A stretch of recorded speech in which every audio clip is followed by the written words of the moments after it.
Hello everyone and welcome to the channel. In this video, I will show you exactly how to fix Microsoft Teams errors. First, open your browser and download Microsoft Teams on your computer or laptop. It shows an error when you try to access the Microsoft Teams application. You have to right-click on the taskbar of the computer and click on Task Manager. You'll find the Microsoft Teams option here and right-click on it. Right-click on it and click on End Task from the drop-down menu. The Task Manager will close the task of Microsoft Teams. Click on the Windows icon at the bottom left corner of the screen. Click on the wheel icon to open the settings. Search for the section Accounts and click on it. Go to Access Work or School from the left bar of the screen. Click on Connect and go to the desktop of the computer. Go to the search bar at the bottom of the screen. Type %appdata% and click on the folder to open.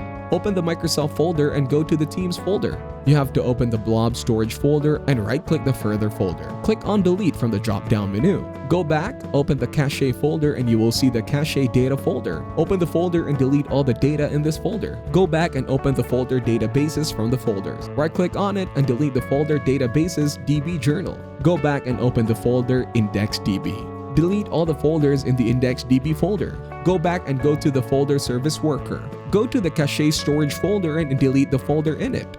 Go back, select the Databases folder and delete all the data in it. Close the folder and restart the computer or laptop. Refresh the desktop by right-clicking on it and clicking Refresh.